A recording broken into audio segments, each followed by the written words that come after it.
Ayat-ayat paket puasa itu turunnya bukan di bulan Ramadan, turunnya di bulan Sya'ban. Kurikulum Ramadan itu satu paket dari ayat 183 di surah Al-Baqarah sampai dengan ayat 187 di surah Al-Baqarah, diturunkan di bulan Sya'ban di tahun kedua Hijrah.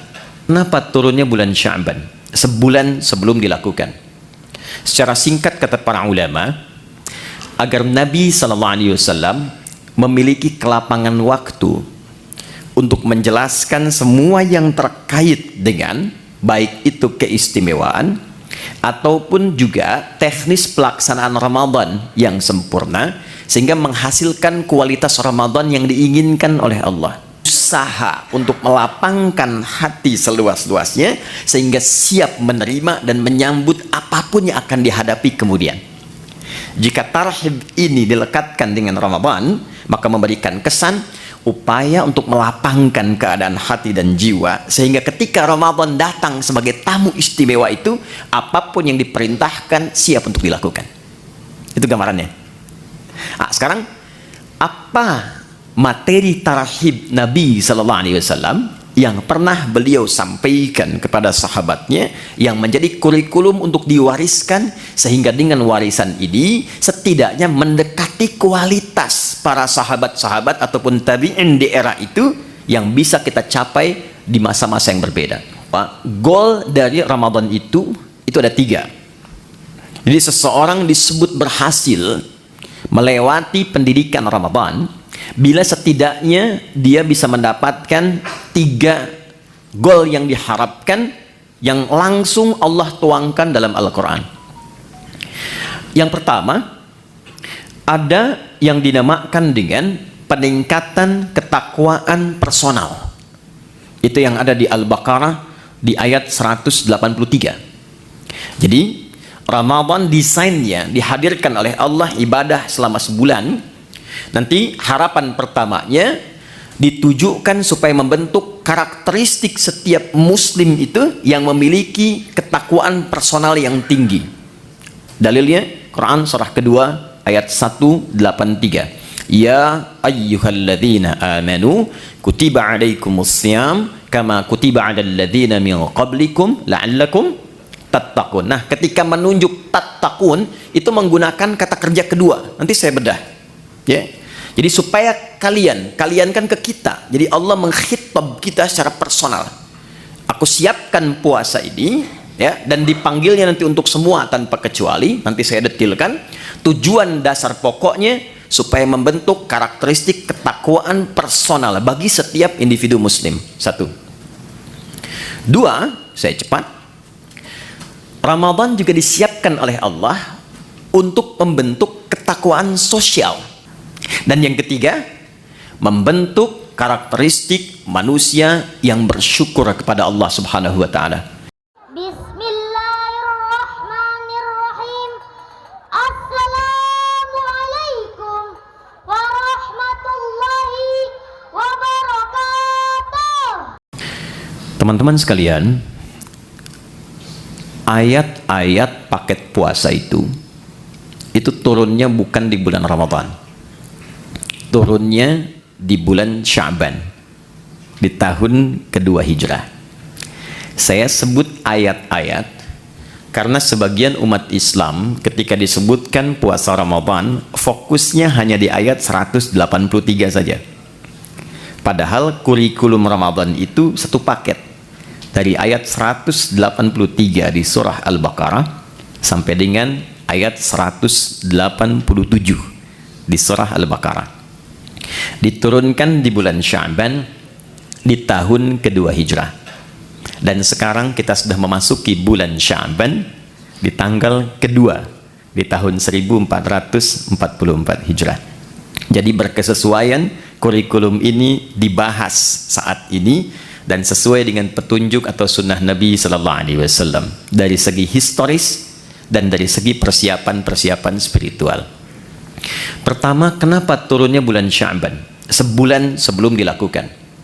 Secara singkat kata para ulama, agar Nabi SAW memiliki kelapangan waktu untuk menjelaskan semua yang terkait dengan baik itu keistimewaan ataupun juga teknis pelaksanaan Ramadan yang sempurna sehingga menghasilkan kualitas Ramadan yang diinginkan oleh Allah.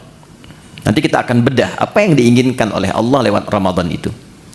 Nah, dengan pendidikan sebelum Ramadan ini langsung dari Nabi, pendidikan Nabawi, maka diharapkan semua orang Islam baik di masa itu ataupun diteruskan kini sampai dengan sekarang itu memiliki kelapangan hati dan kesiapan untuk menerima apapun yang diperintahkan saat Ramadan sehingga menghasilkan kualitas seperti yang diinginkan oleh Allah Subhanahu wa taala. Dalam bahasa Arab, seorang yang telah lapang sehingga menerima apapun dia siap melakukannya, maka dalam bahasa Arab itu disebut dengan marhaban namanya. Dari kata rahiba yarhabu. Jadi kalau orang Arab mengatakan marhaban ya akhi, selamat datang ya saudaraku, menyambut tamu misalnya, itu maksudnya saya betul-betul lapang menerima Anda. Silahkan, apapun yang Anda inginkan di sini boleh. Mau duduk silahkan, makan silahkan. Maka mereka mengatakan nazaltum ahlan wa halaltum sahlan. Disingkat ahlan wa sahlan. Nazaltum ahlan, Anda tiba di sini anggap rumah sendiri. Ya. Nah, rumah sendiri kan juga tidak harus seperti yang punya rumah ya. Nah, silahkan makan, minum, tapi kan ngepel enggak ya. Ya, nyapu enggak ya. Jadi silahkan nikmati senyamannya. Halaltum ya, dan apa yang Anda sekarang mau nikmati semua halal.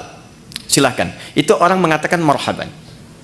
Nah, kalau kita ingin melapangkan hati supaya apa yang datang apapun itu mudah kita terima, maka bahasa Arabnya tambahkan tasydid di kata kerja asal dari rahiba jadi rahhaba, yurahibu, sifatnya disebut dengan tarhib. Maka dari sini kenapa muncul istilah tarhib Ramadan? Tarhib itu asalnya usaha untuk melapangkan hati seluas-luasnya sehingga siap menerima dan menyambut apapun yang akan dihadapi kemudian.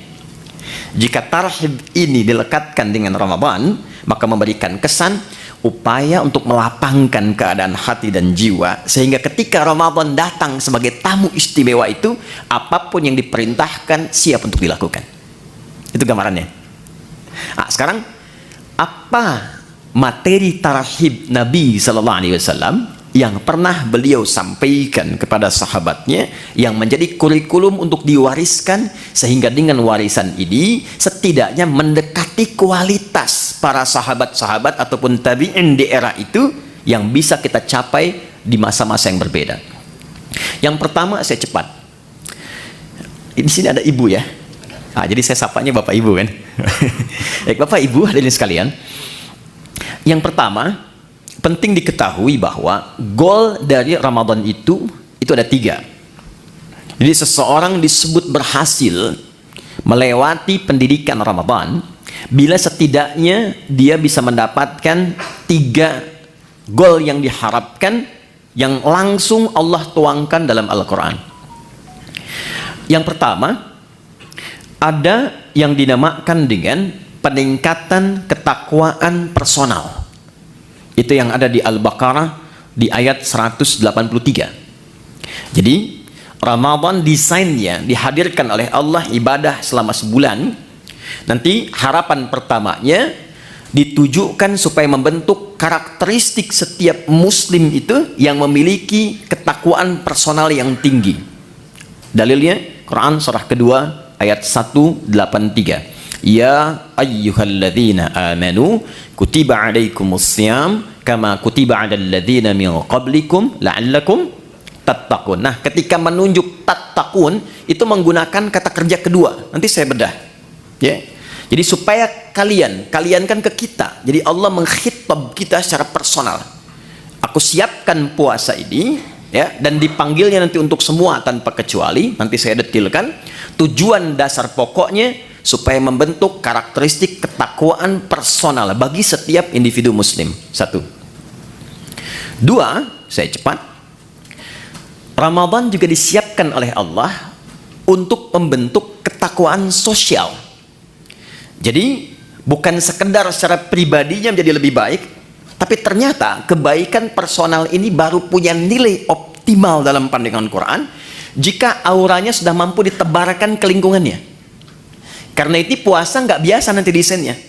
Ya, nanti akan melatih kita saat yang bersamaan untuk berinteraksi secara sosial dan mengoptimalkan semua karakter sosial kita. Sehingga goalnya akan terlihat, bukan hanya dengan Allah yang punya hubungan baik.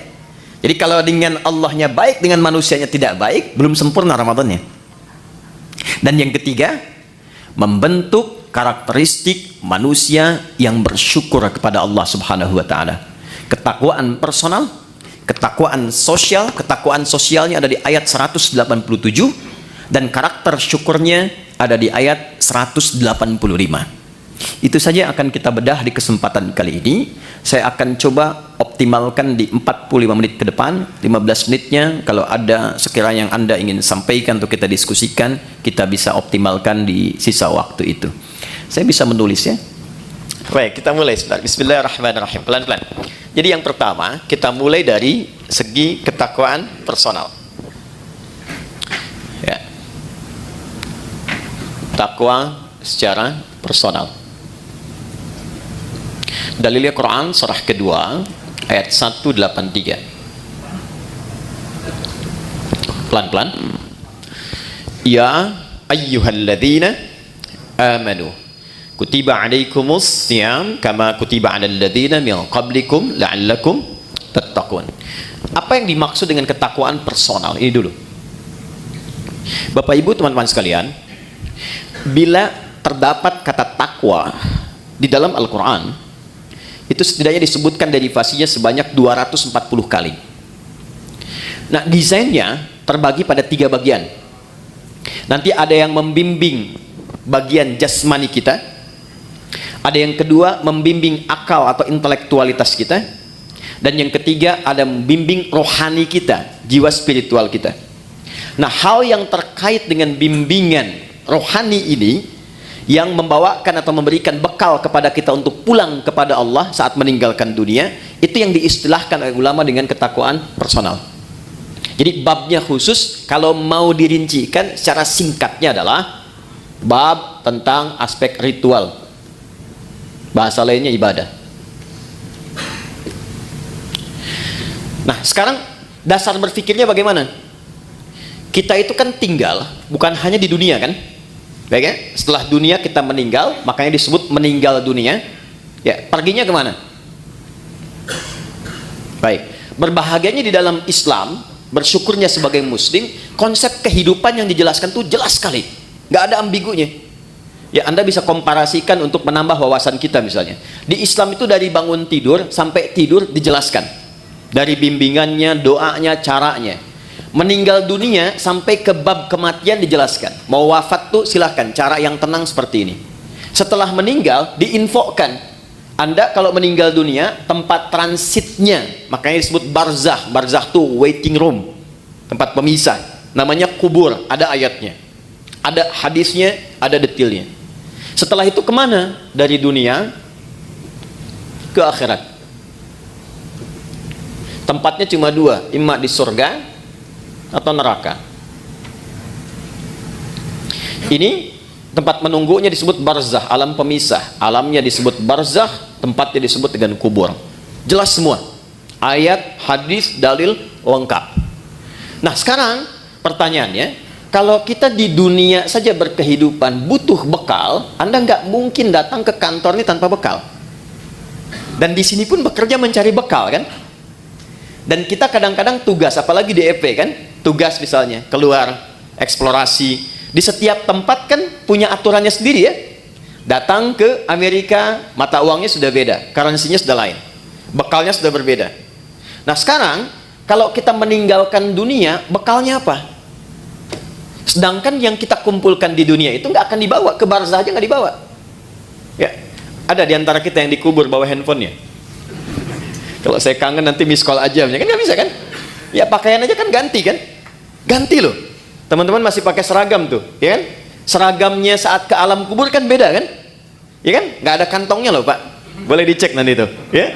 Kainnya cuma 2, perempuan tambah 1, kerudungan, ya kan? Maka yang belum berkerudung dipikir-pikir dulu ya, supaya malaikat nggak aneh nanti nanya, kamu Masuk kubur kok pakai kerudung? Di dunianya enggak ya. Ini untuk latihan saja ya, pertanyaan. Balikin. Jadi masuk ke alam kubur saja, kita sudah meninggalkan semua yang kita kumpulkan di sini. Karena hukum mengatakan setiap berpindah tempat, itu pasti bekalnya tidak akan sama. Pasti berbeda.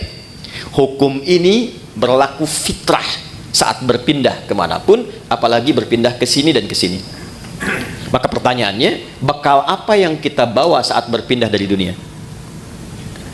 Nah, inilah yang kita siapkan sejak berada di dunia, supaya saat pindah ke sini sudah siap. Maka Allah kemudian menurunkan kepada kita usaha-usaha personal selain yang kita kerjakan dalam kesibukan dunia untuk menyiapkan bekal akhirat. Bekal inilah yang disebut dengan ibadah. Aspeknya masuk kepada aspek ritual, dan spiritnya masuk pada ketakwaan personal. Inilah sebabnya kenapa Allah meminta kita sholat, meminta kita baca Al-Quran, meminta kita haji, minta kita umrah.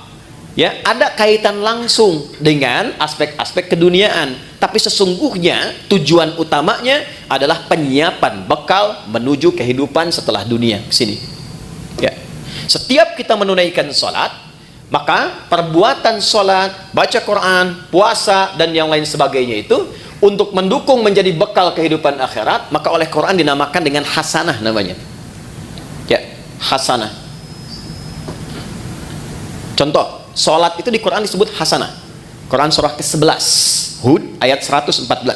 Aqimis sholata tarafain nahar wa zulafan minal lail innal hasanati yudhibnas sayyiat. Salat yang kita kerjakan sehari 5 waktu itu 17 rakaat plus dengan tambahan sunnah yang lain, itu oleh Quran disebut hasanah.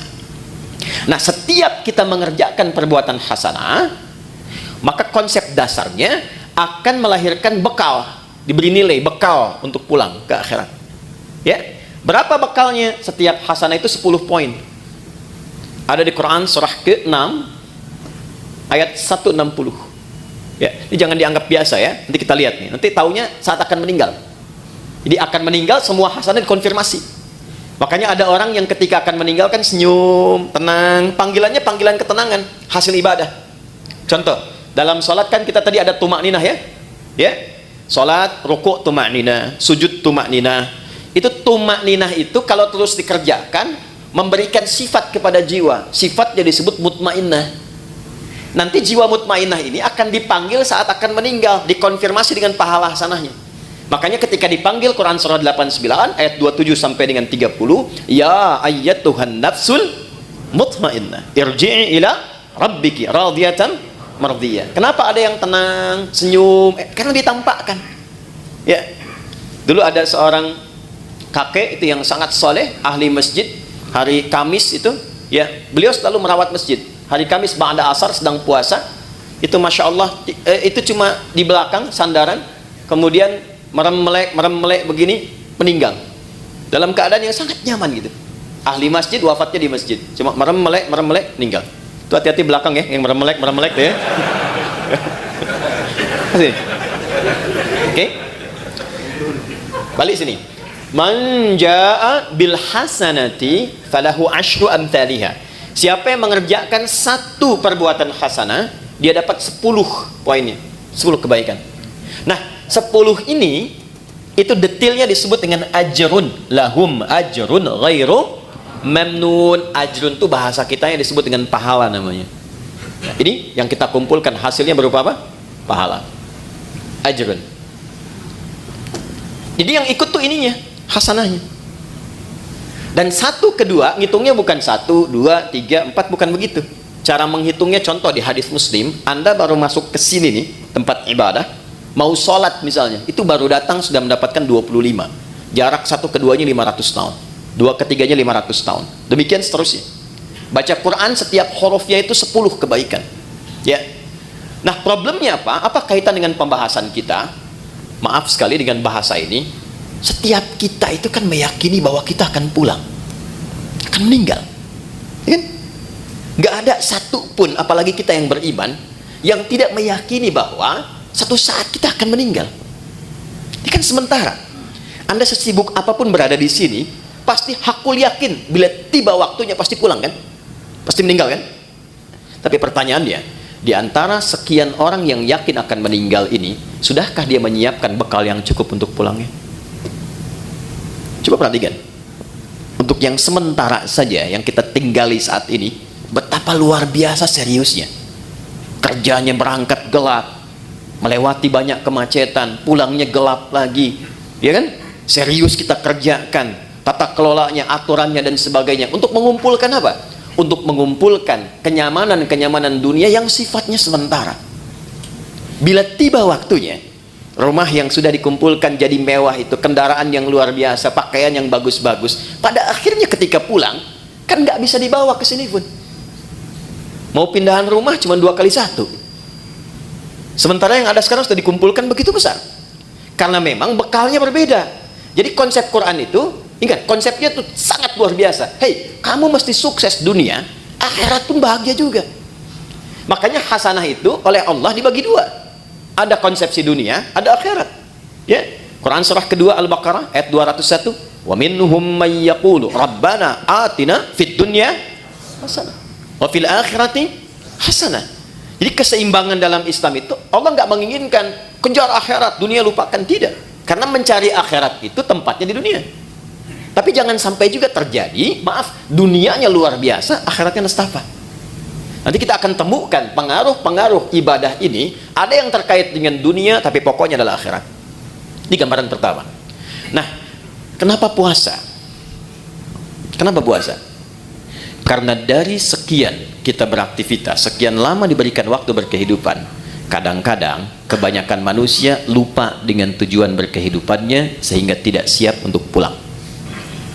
Contoh, kemarin di Pondok Indah saya sama-sama menghitung. Ini rata-rata usia berapa ya? Kita ambil 40 lah ya. Ya, entah ke atas atau ke bawah, 40 ya.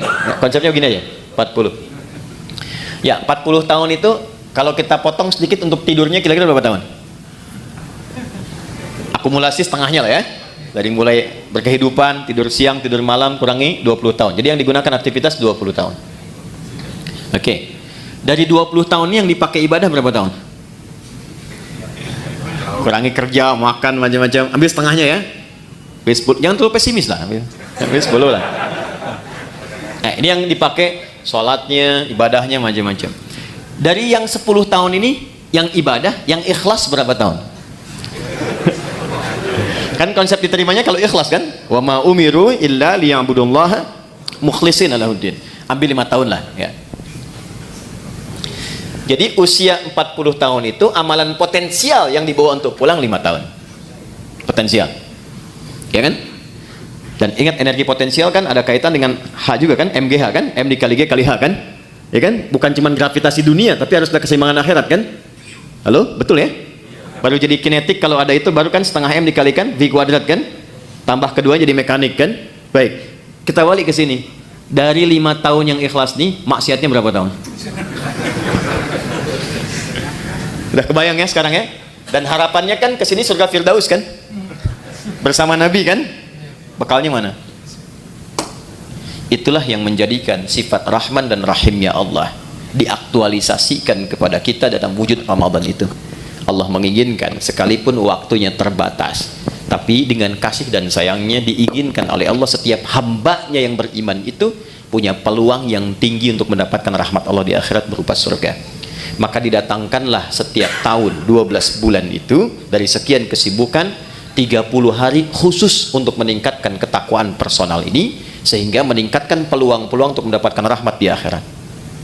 Kenapa wujudnya puasa? Karena puasa adalah desain satu-satunya yang menjadikan setiap manusia mudah meningkatkan amal soleh. Satu, Anda kalau tidak sedang puasa, jangankan sholat sunnah, maaf, sholat fardu pun kadang terlambat dan kesannya biasa. Nanti lihat saat puasa, jangankan sholat fardu, ketinggalan sunnah, gelisah. Lihat awal pertama Ramadan nanti ya, para ibu bahkan sudah maaf sekali ya, sudah mulai memesan tempat, membuk tempat-tempat saf pertama dengan sajadah itu. Dan itu bukan ngejar sholat fardu, ngejar tarawih. Dan tarawih sunnah kan? Ya kan? Anda keluar dari sini, ada yang minta, belum tentu diberi. Tapi saat puasa, yang tak kelihatan mata itu ditanya. Berapa fakirnya? Berapa miskinnya? Berapa yatimnya? Dikumpulkan. Jadi puasa itu dahsyatnya, apalagi Ramadan, bisa membuat seseorang itu mengakumulasikan semua potensi ibadah yang bisa dilakukan. Orang yang nggak pernah ke masjid, itu Ramadan bisa saf pertama. Tapi saya tidak katakan setiap yang saf pertama nggak pernah ke masjid ya. Tapi bisa datang itu luar biasa. Ya, Quran yang nggak pernah, jarang ngaji itu bisa tadarus. Itulah dahsyatnya Ramadan. Satu. Yang kedua, ketika seseorang sudah mulai mendapati Ramadan, apalagi dia serius dia pekerjakan itu, maka potensi-potensi maksiat yang mengikis kebaikan-kebaikan itu bisa dijaga, bahkan ditekan dan dihilangkan saat Ramadan. Seorang yang pemarah sekalipun itu bisa libur marahnya, Pak. Ada pemarah jam 5:30 dicaci maki, 30 menit lagi buka, jam 6 buka, 5:30 caci maki, dia nggak balas, dia diam aja. Istrinya heran, dia tanya, kok nggak balas, Pak? Ntar habis maghrib gitu. Bisa tahan ya, karena konsepnya demikian. Minimal dia takut batal puasanya, dia melatih dirinya dari sejak awal. Korupsi bisa libur tuh ya, sogok menyogok bisa libur, takut batal ya. Itu konsep dasar pertama kenapa dimunculkan puasa, karena panggilannya ketakwaan personal di bagian pertama. Jadi secara singkat begini, di balik kesibukan dunia yang kita kerjakan, sekali-kali Allah minta kita sadar, hei, ingat kamu akan pulang. Kalau memang belum bisa mendapatkan yang optimalkan Ramadan. Karena itulah saya cepat langsung ke ayatnya. Ini kalau waktunya panjang, saya bisa detilkan dari setiap huruf Quran. Contoh, waktunya panjang, cuman kesempatannya ini. Yuk, masuk ke Al-Baqarah 183. Saya ambil contoh singkat saja.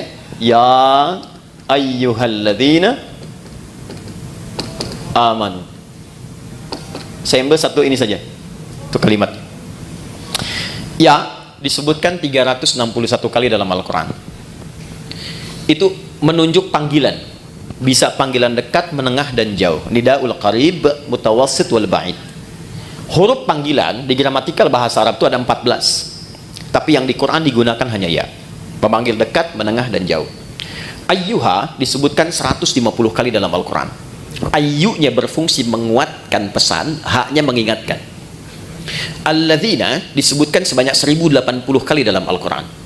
Panggilan mencakup semua tanpa kecuali, laki-laki, perempuan, besar, kecil, dan semua status keduniaannya. Perhatikan baik-baik betapa satu huruf ini kesannya luar biasa. Khusus untuk Ramadan, panggilannya dibuka dengan ya ayyuhalladzina amanu, seakan-akan Allah ingin memberikan pesan yang kuat. Hei semua hambaku, laki-laki, perempuan, besar, kecil, yang merasa beriman. Terlepas dari tingkat keimanan kalian beda-beda. Ada yang imannya kuat sehingga merasa dekat dengan Allah. Konfirmasi iman kuat itu begini, kita kalau ingin ukur iman kita kuat atau lemah ya, nanti ukurannya di Quran surah ke-8 ayat yang kedua contohnya.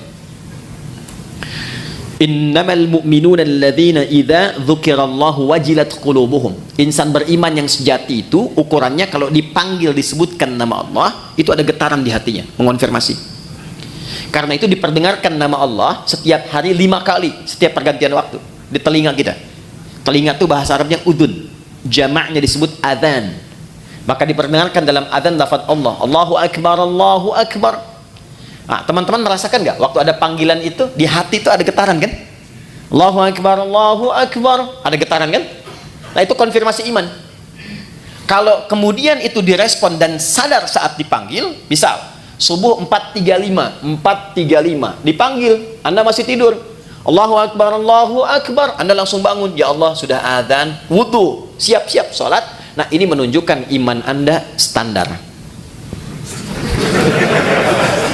Masih charter tuh. Standar.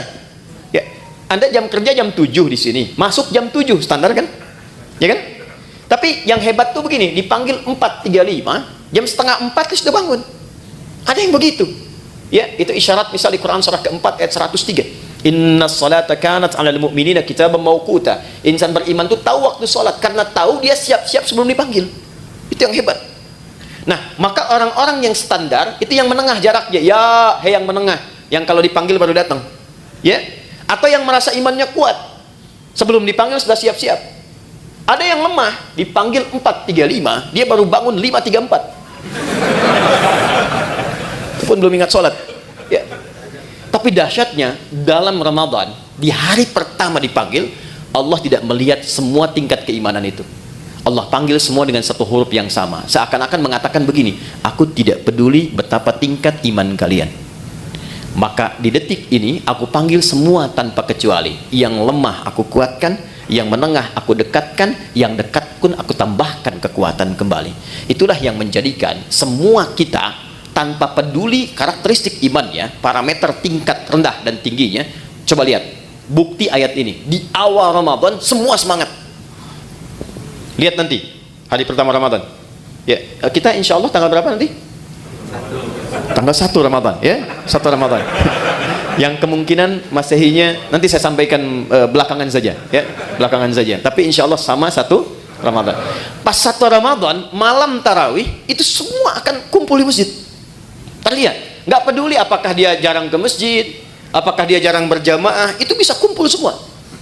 Tapi problemnya adalah Allah turunkan rahmat itu hanya di awal untuk memberikan sebuah bekal dasar. Nah, apakah kita mampu menjaga itu atau tidak sampai akhir, itu kembali kepada manusianya masing-masing. Itulah sebabnya butuh tarhib. Kalau nggak disampaikan dari tarhib, itu bisa terjadi kemajuan. Anda awal sampai 10 sah, hari kedua maju 9, 3, 8, ya, terus sampai dekat mudik kosong kan, ya. Dan itu selalu diingatkan sebelum Ramadan, tapi kejadian terus gitu. Coba lihat nanti, ya, karena apa? Motivasinya berbeda, motivasinya berbeda. Nah, ini poinnya. Jadi di awal Ramadan, ya, sudah diingatkan dalam ayat yang pertama turun, Allah berikan perangkat kemudahan bagi setiap personal untuk mendekat kepada Allah, supaya terjadi peningkatan ketakwaan. Dahsyatnya apa? Ini motivasi pertamanya. 1, saya langsung kembali ke hadis di Al-Bukhari. Perhatikan baik-baik. Man shama ramadhana imanan wa ihtisaban ghufira lahu ma taqaddama min dhanbi. Masuk malamnya, hadis yang sama, beda diksinya. Man qama ramadhana imanan wa ihtisaban ghufira lahu ma taqaddama min dhanbi. Karena pertama kali masuk Ramadan kita ibadah malam, salat, disebut dengan qiyam, pekerjaannya disebut dengan qama. Perhatikan anugerah besarnya saat Ramadan. Dari alladzina dipersonifikasi jadi man. Kalau man itu sudah ke personalnya. Kalau alladzina masih umum. Siapapun dari yang banyak ini, malamnya memulai dengan menyiapkan diri untuk menunaikan tarawih. Man qama ramadhana, khusus Ramadan, bukan yang lain. Imanan, karena panggilan imannya merespon seruan Allah. Di Allah panggil, ya ayyuhalladzina amanu, Anda datang dengan iman itu. Jadi bukan karena orang lain tarawih Anda ikut, bukan karena imamnya bagus saya ke situ gitu, bukan. Karena kesadaran bahwa selama ini saya sibuk, jarang nyari akhirat. Selama ini orang sudah menghafal Quran, saya baca aja belum punya waktu. Selama ini orang tahajud, saya masih kejar kerja lagi, dapat meninggal bekal belum siap. Maka ketika diberikan Ramadan, saya sadar ini peluang saya. Maka dia datang dengan imannya. Begitu datang dengan imannya, dia mengoreksi dirinya. Dia sadar, ya Allah, selama ini saya sibuk, Engkau berikan aku kesempatan sekarang untuk mendekat kepadamu. Lalu dia bacakan kalimat yang Nabi ajarkan kepada Sayyidah Aisyah Ummul Mukminin. Allahumma innaka afuwwun karim tuhibbul afwa fa'fu anni. Ya Allah, Engkau mencintai orang-orang yang mendekat kepadamu. Engkau maha mulia yang memaafkan. Selama ini hamba sibuk, hamba banyak berbuat maksiat. Malam ini hamba menenggadah kepadamu untuk memohon ampunanmu. Itu yang disebut ihtisaban. Begitu keluar kalimat itu, memohon ampun kepada Allah, maka ghufira lahu ma taqaddama min dzambi. Sambil ingat dia dosa-dosa yang pernah dia kerjakan, semua kesalahan yang pernah dilakukan gugur. Ini dahsyatnya Ramadan, gugur. Makanya sering oleh Bilal itu saat Ramadan sering diingatkan kan? Ya, yang mengingatkan kadang-kadang saat Ramadan ada di samping imam itu, Allahumma innaka afuwwun karim tuhibbul afwa fa'fu anni. Diingatkan supaya menghadirkan rasa-rasa kenikmatan bertobat kepada Allah. Itu ketika Anda mengucapkan kalimat itu, maaf sekali, disertai dengan keimanan, bukan kalimat biasa. Anda ingat dosa yang lampau, ingat koreksi diri, memohon kemuliaan Allah, ghufira lahu ma taqaddama min dzambi. Semua dosa-dosa yang pernah dikerjakan ditobati di malam itu gugur langsung. Kecuali utang ya, maaf. Utang tetap berlaku, ya. Utang itu harus lunas, bukan dengan taubat jadi lunas, tidak. Ya. Apa faedahnya? Begitu selesai, dosa diampuni, Anda bangkit misalnya, baru takbir, kemudian meninggal, itu Masya Allah, meninggal di malam itu dengan tobat gugur semua, dapat satu amalan, sudah faqad waqa ajruhu 'ala Allah, dosanya hilang, amalannya tumbuh. Jadi peluang mendapatkan rahmat Allah di akhirat ke surga ini menjadi lebih besar, hisabnya ringan. Itu nggak ditemukan di waktu-waktu lain kecuali Ramadan. Kalau bersamaan itu dengan malam Al-Qadar, bersamaan, maka sholat yang pertama ditunaikan itu langsung pahalanya lebih dari 1000 bulan. Bukan sama dengan 1000 bulan, ingat. Ayatnya mengatakan Lailatul Qadri khairum min, khair min itu lebih dari, bukan sama. 1000 bulan itu kurang lebih 83 tahun lah kalau dikonversi. Lebih dari itu lebih banyak. Jadi kalau ada misalnya Anda ngaji tuh selepas tarawih, cuman baca satu ayat misalnya, Nun, pas malam Al-Qadar, itu nilai nunnya lebih daripada 83 tahun. Ada yang seharian bisa baca Nun, Nun, Nun, Nun. Ya, dan ingat di hadis Muslim, konsepsi pahala itu kan menutup dosa. Ya, pahala tutupin dosa, pahala tutupin dosa. Ini sholat nih ya, bisa selesai sholat, ada yang menggibah dan nggak tanggung imamnya misalnya, ya gitu amat ya bacaannya, si amat aja nggak begitu ya, dia keluar tuh, dibicarakan itu di hadis Muslim, pahala sholatnya langsung ditransferkan kepada orang yang digibahkan itu. Wa syatama hadza wa qadhafa hadza wa daraba hadza wa safaka dama hadza. Ada yang berselisih, difitnah, itu langsung pindah. Jadi konsepnya yang soleh menutup yang salah. Nah sekarang berapa banyak yang dikumpulkan yang soleh itu? Sementara dari ujung kepala sampai ujung kaki, maksiat seringkali terjadi setiap detik sekarang. Mata udah salah lihat tuh, baru bangun udah salah lihat, cek WA kan? Niatnya pengen lihat YouTube ceramah, yang keluar iklan yang tak pantas, ya kan? Dilihat apa dilewat? Ya, dilewat sayang, gitu kan? Dilihat dosa, ya. Tapi kan iman yang menguatkan, lewat. Ya, istighfar lisan, astagfirullah. Ya, ingat meninggalkan maksiat itu ada pahalanya. Jadi ketika Anda skip atau Anda palingkan ada istighfar, dicatat pahala. Bukan cuma tinggalkan biasa, itu nahi mungkar. Nahi mungkar itu ada pahala seperti amar ma'ruf. Tapi harus bersamaan. Palingkan istighfar, bukan istighfar nggak berpaling. Astagfirullah. Apa? Ya. Apalagi sini, ini nutup nih. Jadi itu nggak ada kecuali Ramadan. Maka tumbuhkan motivasi, maaf sekali dengan bahasa ini, tumbuhkan motivasi bahwa Ramadan itu adalah momentum kita untuk mengejar husnul khatimah. Itu poinnya. Maka di ujung ditutup dengan kalimat kama kutiba 'alal ladzina min qablikum la'allakum tattaqun. Diharapkan dengan meningkatnya ibadah di bulan puasa ini ada kesadaran personal dalam diri kita bahwa kita suatu saat akan pulang, dan bekal pulang itu cuma takwa. Cuma takwa. Karena saat kita roh ditanamkan pada jiwa, itu membawa potensi takwa. Jadi begitu roh masuk ke dalam jiwa kita menjadi nafas, diserap ke dalam bahasa Indonesia menjadi nafas, bisa bernafas, tanda kehidupan. Nafas itu kalau sudah masuk ada takwanya. Di mana ditemukan? Quran surah 91 ayat 7 sampai 10. Wa nafsi wa ma sawwaha fa alhamaha fujuraha wa taqwaha. Makanya potensi takwa itu dioptimalkan dalam bentuk ibadah. Setiap ibadah itu pasti ada takwanya. Kita sholat barusan, sholat itu dibuka dengan kata iman dan takwa. Dzalikal kitabu la raiba fi hudal lil muttaqin. Siapa orang takwa di situ? Alladzina yu'minuna bil ghaib wa yuqimunas shalah. Puasa jelas. Haji, nanti mau haji itu takwa ujungnya. Al-Baqarah 197, wa tazawwadu fa inna khairaz zadit taqwa. Itu poinnya. Jadi secara singkat, kalau kita dengar kata Ramadan, sandingkan kalimat itu dengan kata pulang. Yuk. Jadi kalau sekarang masih kita abai dengan Ramadan, tanyakan aja, kalau meninggal siap nggak bekalnya? Ya, saya tutup dengan satu bagian pertama ini dengan satu kalimat dari Jibril alaihissalam yang Nabi langsung like, kita wajib share, nggak usah komen lagi. Ya, perhatikan komentar Jibril alaihissalam ketika Nabi akan naik ke mimbarnya. Mimbar Nabi itu ada 3 gundakan, step 1, 2, 3. Begitu naik, kata Jibril alaihissalam, ini ada di Al-Mustadrak karya Al-Imam Al-Hakim Naisaburi. Kata Jibril alaihissalam, raghima anfu rajulin au bu'dan, celaka seseorang dan akan jauh dari rahmat Allah, liman adraka ramadhana falam yughfar lahu, yang sudah disampaikan ke Ramadan tapi tak mampu mengonversi Ramadan itu sebagai rahmat untuk meningkatkan ketakwaan dirinya, sehingga tak mampu diampuni oleh Allah Subhanahu wa taala. Dikasih sehari Anda nggak tobat, ada kedua. Hari kedua Anda nggak tobat, ada ketiga. Tapi 30 hari dikasih nggak tobat-tobat, berapa lama lagi waktu yang dibutuhkan oleh Anda untuk mendapatkan rahmat Allah Subhanahu wa taala. Itu poin satu. Pengingatnya saat selesai Id nanti. Dari kata ada ya'udu, tempatnya disebut ma'ad. Waktunya disebut dengan mi'ad. Innallaha la yukhliful mi'ad, waktunya. Innal ladzi farada 'alaikal qur'ana laradduka ila ma'ad, tempatnya. Id itu sifatnya. Kenapa di ujung Ramadan disebut dengan Idul Fitr? Bukan hanya mengembalikan ke waktu kita makan lagi, Idul Fitri, tapi mengingatkan bahwa satu saat kita akan pulang, dan pulangnya membawa jiwa yang suci, yang penuh dengan nilai ibadah. Ya, illa man atallaha biqalbin salim.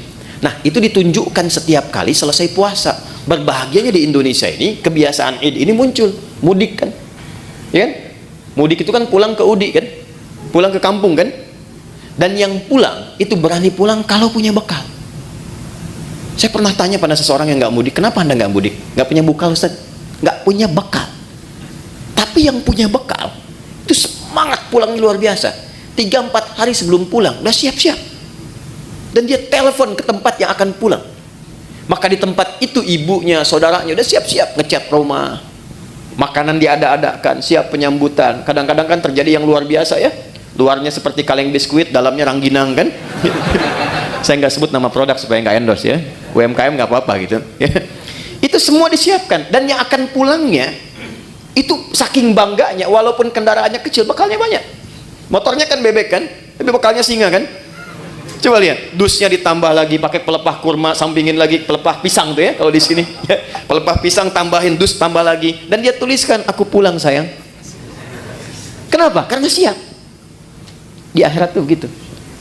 Ketakwaan personal ini wujudnya dari sholat, puasa, Quran, haji. Ini yang menjadikan pintu-pintu surga bergantung dengan amalan ini.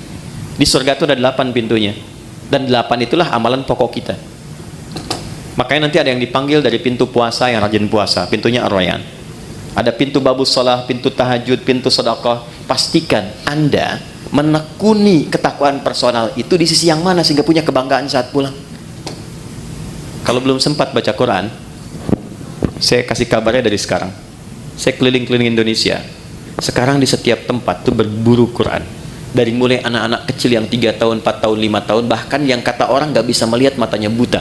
Saya selalu katakan Allah tutup peluang matanya untuk melihat maksiat. Itu mereka pun sudah mulai menghafal Quran.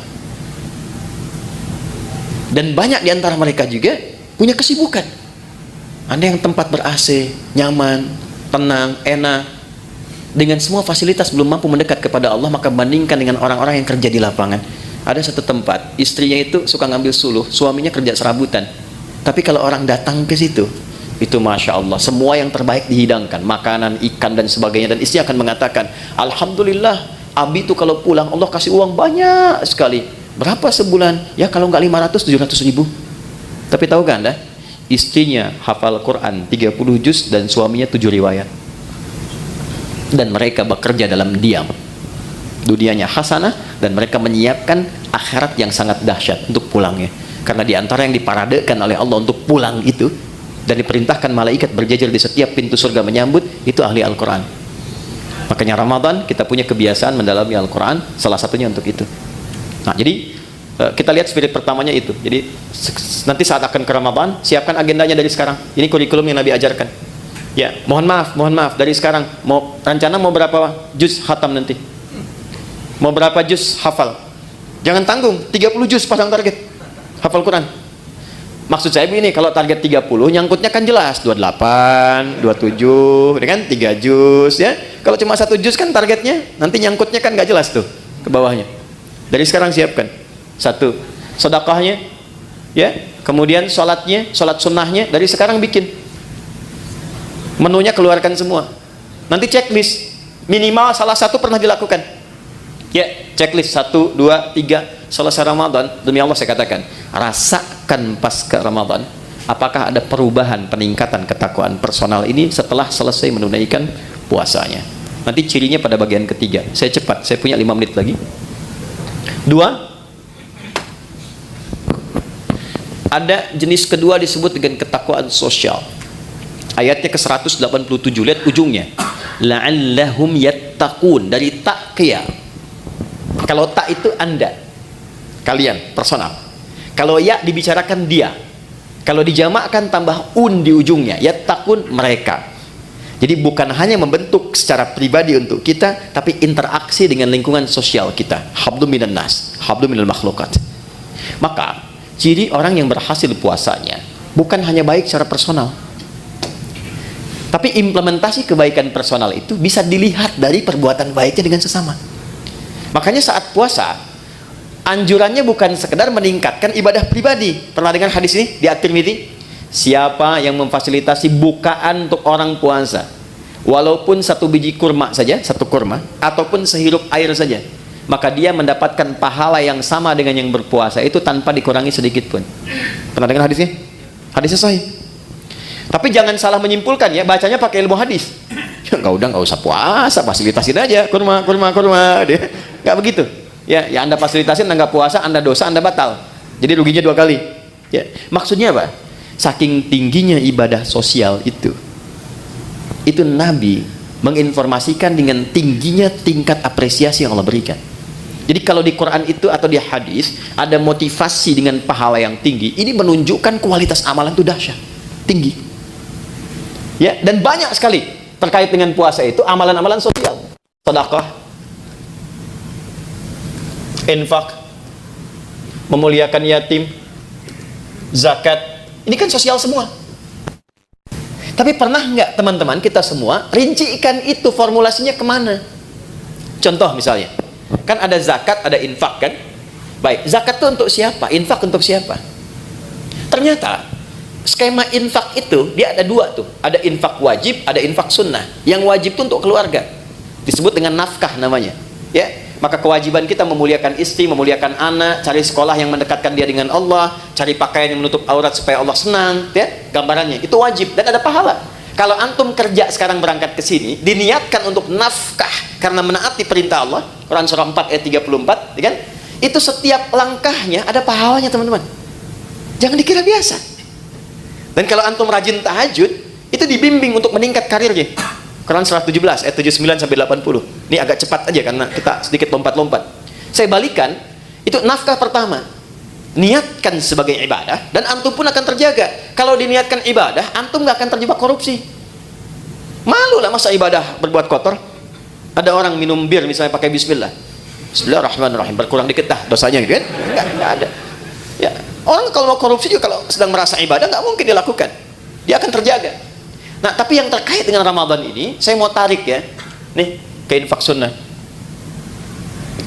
Saya perhatikan banyak mencarinya keluar dulu. Padahal konsep dasar utamanya adalah ke dalam dulu. Quran surah kedua ayat 2:15. Mungkin ini agak baru. Yas'alunaka madza yunfiqun. Mereka bertanya kepada Muhammad SAW, apa yang akan diinfakkan dan kepada siapa? Kata Allah, qul ma anfaqtu min khair. Katakan kalau mereka ingin infak, berikan kualitas yang baik, yang terbaik. Pertama lil walidain, orang tua. Ini dulu. Coba jauh-jauh infak bahkan sampai ke luar negeri dan sebagainya, nggak dilarang. Tapi lihat orang tua sendiri, dari infaki belum? Berapa di antara anak-anak yang mengirimkan bukaan pada orang tuanya, yang mentransfer untuk persiapan Ramadannya? Itu disindir keras oleh Al-Quran di Quran surah 46 ayat ke-15. Bahkan kata Quran, kalaupun Anda sudah sukses dan menikmati kesuksesan itu, mungkin, maaf ya, ini isyarat Quran ya, kesuksesan itu didapatkan bukan hanya kerja-kerja keras Anda. Saham Anda mungkin 30%, 70%-nya ibu yang sering tahajud minta sama Allah nangis, ayah yang dengan peluh keringatnya luar biasa, gak apa-apa ya Allah saya mencangkul anak saya yang penting jadi direktur, gak apa-apa ya Allah saya tidur di amparan-amparan, yang penting anak saya bahagia di kemudian hari. Itu disindir keras. Makanya ketika Anda sukses, doa pertamanya menyertakan orang tua. Rabbi auzi'ni an ashkura ni'mataka allati an'amta 'alayya wa 'ala walidayya. Maka ketika Anda menyiapkan pos infak saat Ramadan nanti, yang paling prioritas pertama orang tua.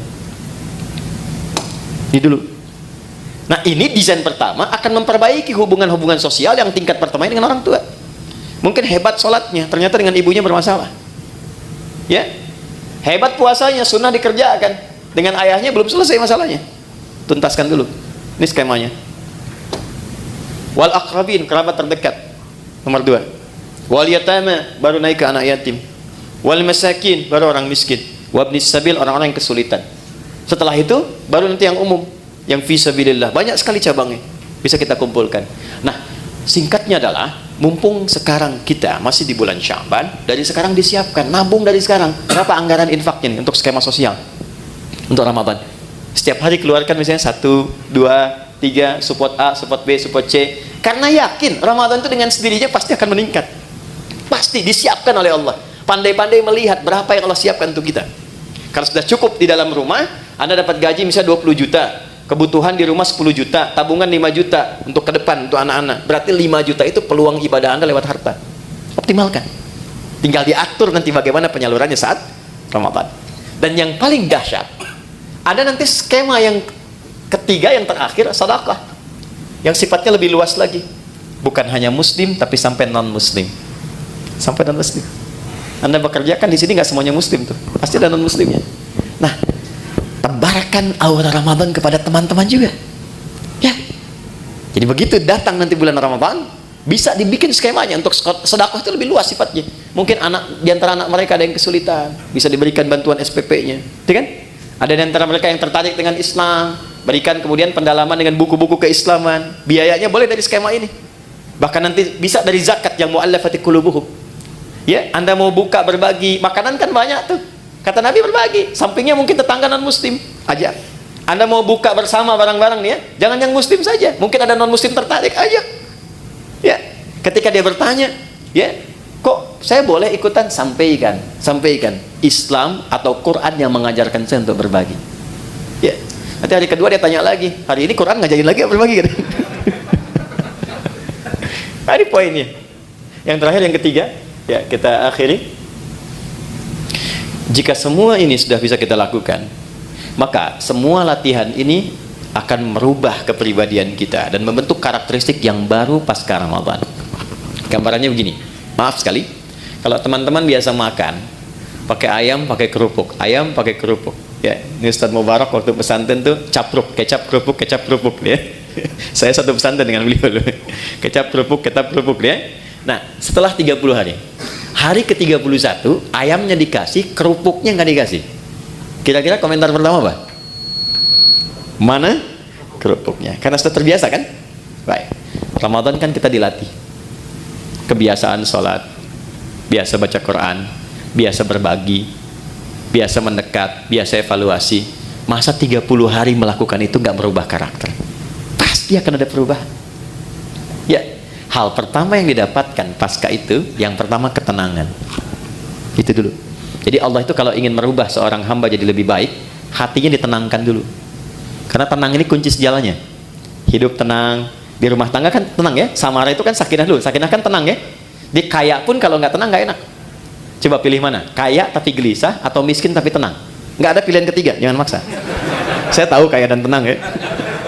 Kaya tapi gelisah atau miskin tapi tenang? Jadi Allah itu kalau ingin merubah seorang hamba menjadi lebih baik, itu diberikan ketenangan dulu. Setelah tenang nanti baru diinstal. Dia pengen apa? Apakah ilmu, apakah harta atau kedudukan? Baru diarahkan. Anda kalau sholat, yang didapatkan kan bukan solusi dulu kan? Sebelum tanha anil fahsya'i wal munkar, ketenangan dulu.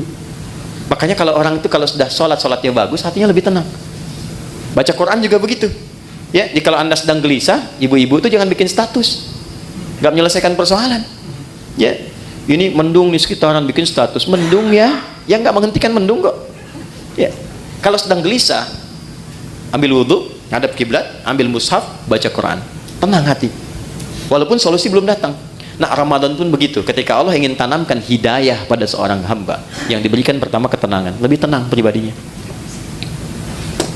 Kedua, lebih nikmat dalam beribadah, lebih berkualitas.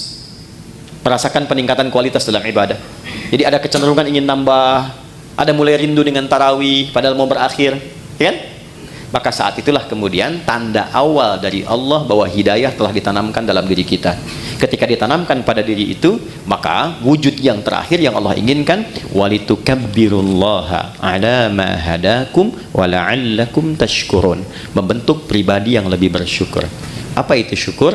Secara singkat, syukur adalah mampu mengonversi semua nikmat yang Allah berikan pada setiap tempat yang Allah kehendaki. Maaf, lisan ini fungsinya untuk bicara. Tapi Allah menginginkan bukan sekedar bicara, bicara yang baik-baik. Itulah syukur. Syukur dengan mata melihat yang baik-baik. Syukur dengan tangan menulis menggerakkan yang baik-baik. Maka orang yang lulus puasanya, puasa itu akan merubah kepribadian dirinya menjadi lebih baik sebagai syukur kepada Allah Subhanahu wa taala setelah menyelesaikan pelatihan selama 1 bulan itu. Karena dia mendapatkan syukur itu, maka dia coba mengekspresikannya dengan bertakbir. Itulah sebabnya hari pertama di bulan Syawal kita bertakbir, Allahu Akbar, Allahu Akbar, Allahu Akbar. Takbir itu ada 2 jenisnya, ya. Ada takbir perjuangan, ada takbir sebagai syukur. Nanti ada yang menambahkan ulama dengan takbir ibadah seperti dalam sholat. Takbir perjuangan itu saat berjuang, Allahu Akbar, Allahu Akbar, Allahu Akbar. Bung Tomo teriak Allahu Akbar, yang lain Allahu Akbar. Sampai di undang-undang kita nama Allah masuk atas berkat rahmat Allah yang Maha Kuasa sebagai wujud perjuangan kita. Ada takbir dari syukur sebagai wujud Allah telah memberikan hidayah kepada kita. Itu boleh bertakbir. Ya. Anda misalnya puasa. Kalau saya dapat sesuatu, saya pengen puasa, begitu dapat diberikan Anda puasa, Anda bertakbir misalnya Allahu Akbar, itu sunnah, boleh untuk dilakukan. Nah, jadi secara singkat, lulus puasa, jadilah pribadi yang lebih baik dekat dengan Allah, bersikap mulia terhadap sesama, saat yang bersamaan mampu menata diri dari ujung kepala sampai ujung kaki menjadi pribadi yang lebih baik. Itulah esensi Ramadan yang Allah perintahkan lewat Rasulullah untuk berlatih selama kita menunaikannya.